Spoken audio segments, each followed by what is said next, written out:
la situation est toujours au point mort. Alors que le monde de la culture est à l'arrêt total depuis plusieurs mois maintenant, certaines voix s'élèvent. Dimanche 7 février, sur Instagram, Elise Moon a lancé un nouveau message de désespoir. Elise Moon plus suivre ne plus suivre la situation est inédite, et n'avait jamais atteint un tel point.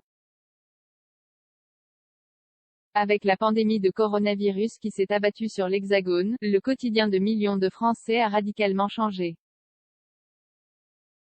Pour tenter d'enrayer la propagation de la Covid-19, le gouvernement d'Emmanuel Macron a pris une série de mesures qui ne cessent d'être critiquées.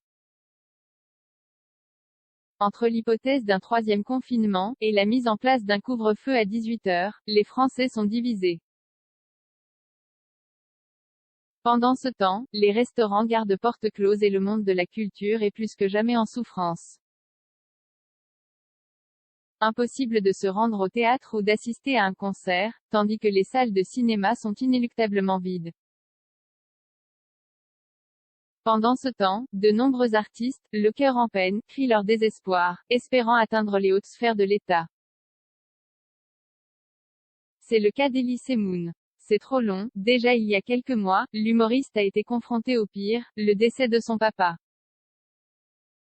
Très éprouvé, il n'avait pas hésité à fustiger le gouvernement et le confinement qui, selon lui, avait tué son père. Hyperactif sur son compte Instagram, Elise Moon y partage régulièrement ses états d'âme. Il y a quelques jours, l'humoriste de 57 a pu goûter à nouveau aux joies de la scène en Martinique.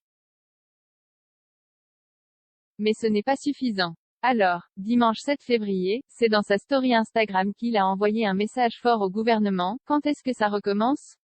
C'est trop long, trop incompréhensible, trop nuisible pour la culture et le public, a-t-il écrit en légende d'une photo de lui sur scène. Un message qui vient du fond du cœur, et qui sera peut-être partagé par d'autres artistes.